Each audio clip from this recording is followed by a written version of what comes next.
Initialement, aujourd'hui, je devais te parler de la gratitude, et ça devait être le premier épisode d'une très longue série.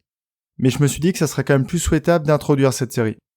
Cette série va s'intituler « Comment accéder au vrai bonheur ». Je parle du bonheur de la vie de tous les jours, et pas ce mythe du bonheur, ce bonheur conditionnel, que l'on atteindrait si jamais on avait.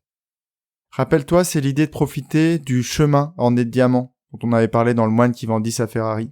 Il faut récolter tout au long du chemin, et c'est pas seulement en atteignant la destination qu'on va devenir vraiment heureux et vraiment accompli dans sa vie. Je voudrais évoquer avec toi l'image d'une plage et d'un trésor. Imagine que tu es sur une plage magnifique et que tu croises un inconnu qui te paraît digne de confiance. Il te promet qu'au bout de cette plage, tu vas trouver un trésor fantastique, le bonheur.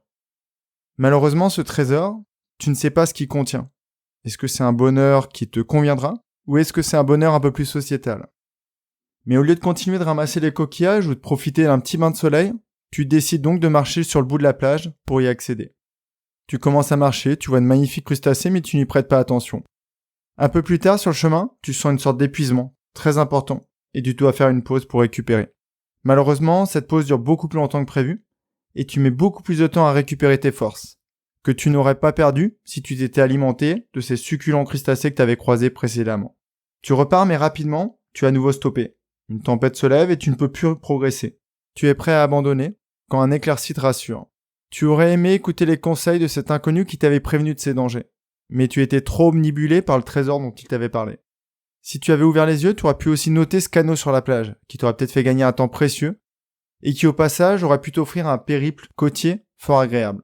Au bout d'un long chemin, tu arrives dépouillé, épuisé, vidé, et tu trouves enfin ce trésor, avec le peu de force et de vie qu'il te reste.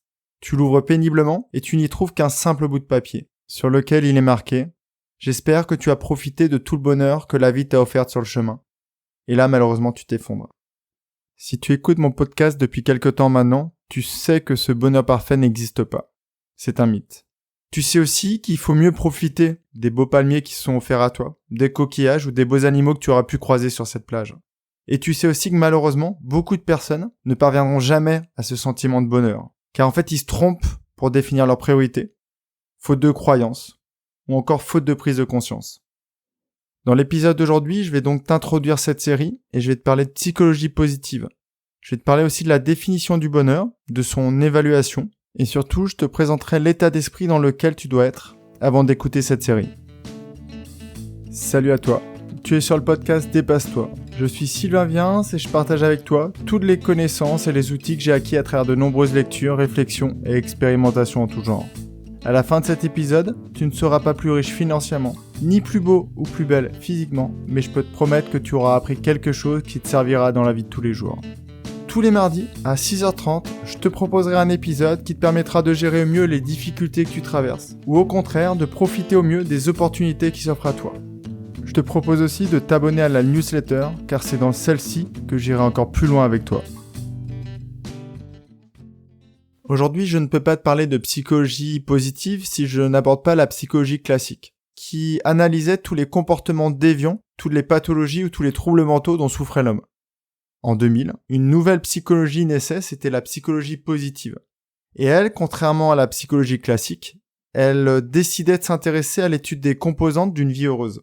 Et donc, elle s'intéressait à tout ce qui permettait à l'être humain d'être résilient, de traverser les tempêtes de la vie, d'être optimiste, de voir le bon côté des choses, et enfin de s'épanouir et de s'accomplir dans sa vie de tous les jours. Cette science est extrêmement intéressante parce qu'en fait, elle emprunte beaucoup de concepts et de méthodes à d'autres sciences. Par exemple, on y retrouve beaucoup de notions de neurosciences. On retrouve aussi beaucoup de concepts issus de la sociologie, de la philosophie ou de l'anthropologie. Tout ce que je vais te raconter dans les futurs épisodes de cette série, donc consacrée au vrai bonheur, va être issu des résultats, donc des études menées par la psychologie positive. Attention, je l'avais déjà précisé dans un épisode précédent, on ne parle pas de pensée positive.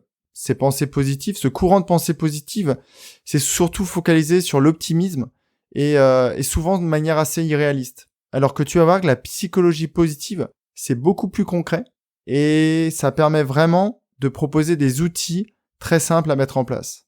Maintenant, si on essayait de définir le contenu du trésor ou la définition du bonheur, on pourrait se rendre compte que c'est très difficile. Mais on peut quand même essayer de le faire en se basant sur l'épisode 18. Rappelle-toi sur les regrets de fin de vie. On peut donc imaginer qu'être heureux, c'est avoir une vie pleine d'émotions, surtout positives, entouré de gens que l'on aime et avec qui on a des relations profondes et sincères, articulées autour de nos propres choix. Rappelle-toi, on ne veut pas mener la vie que d'autres ont choisie. Et enfin, cette vie, elle serait composée de moments personnels et professionnels, agréables et enrichissants. Tu peux essayer de définir quel est ton niveau de bonheur. On pourrait aussi se poser la question, comme on parle de science, d'une évaluation très objective. On pourrait imaginer que le bonheur, ce serait le bien-être moins le mal-être. Pour évaluer le niveau du bien-être, on pourrait imaginer mesurer le taux des différentes hormones. Celle du plaisir et de l'action, la dopamine. Celle du lien social, des échanges, l'ocytocine. Celle de l'estime de soi, de la reconnaissance, de l'amour de soi, la sérotonine. Et enfin, l'endorphine, l'hormone du rire et du sport. On pourrait faire exactement la même chose pour le mal-être. On pourrait imaginer calculer le stress à partir du rythme cardiaque, à partir de la tension artérielle, ou aussi, par exemple, à partir du taux de cortisol. Rappelle-toi, c'est l'hormone du stress. Et donc, on pourrait imaginer que le bonheur, c'est un rapport entre ces deux composantes. Quelqu'un d'heureux, c'est quelqu'un qui aurait son niveau de bien-être supérieur à son niveau de mal-être. Il n'en est rien. En fait, la psychologie positive a rapidement constaté que c'était possible pour l'être humain de s'auto-évaluer et d'avoir ainsi une évaluation subjective de son bonheur. On est arrivé à cette conclusion assez facilement en constatant que donc l'évaluation subjective d'un individu était très fortement corrélée à une évaluation objective, en se basant sur des critères très sociétals, comme la santé physique, la santé psychologique, le niveau d'études, l'endettement ou encore la qualité de vie conjugale. Donc si à ce moment de l'épisode, je te demande « Est-ce que tu es heureux ?», tu dois pouvoir me répondre. Une seconde remarque assez intéressante, c'est que si jamais j'interrogeais ta famille ou tes proches, les amis avec qui tu partages beaucoup de moments, ils pourraient aussi me donner une évaluation de ton niveau de bonheur. Et encore une fois, cette évaluation serait très rapprochée de la tienne. Maintenant que je t'ai dit tout ça, tu peux donc essayer de définir quel est ton niveau de bonheur.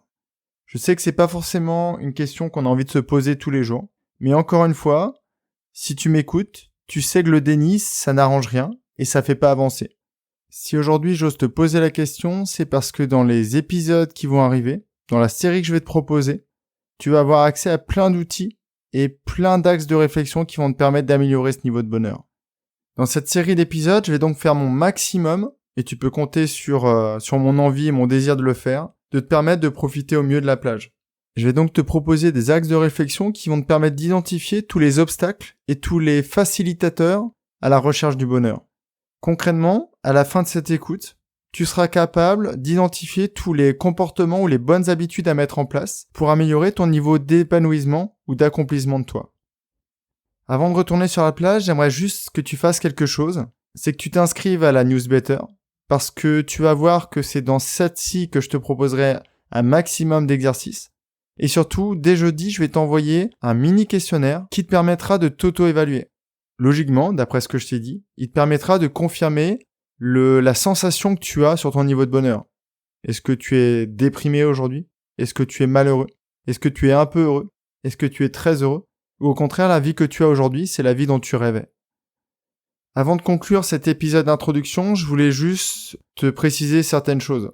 2 choses que je ne te promets pas, tout d'abord. Je te promets pas de voir la vie en rose, car tu sais, tu l'as vu dans des épisodes précédents que c'était pas le cas. Il y a des pics, des creux, des dunes, des trous que l'on va rencontrer. Mais cette série d'épisodes va aussi te permettre de travailler encore une fois ta résilience. Je vais pas faire non plus preuve de magie. Si tu ne fais qu'écouter ces épisodes, forcément ton niveau de bonheur ne va pas être impacté comme il aurait pu l'être.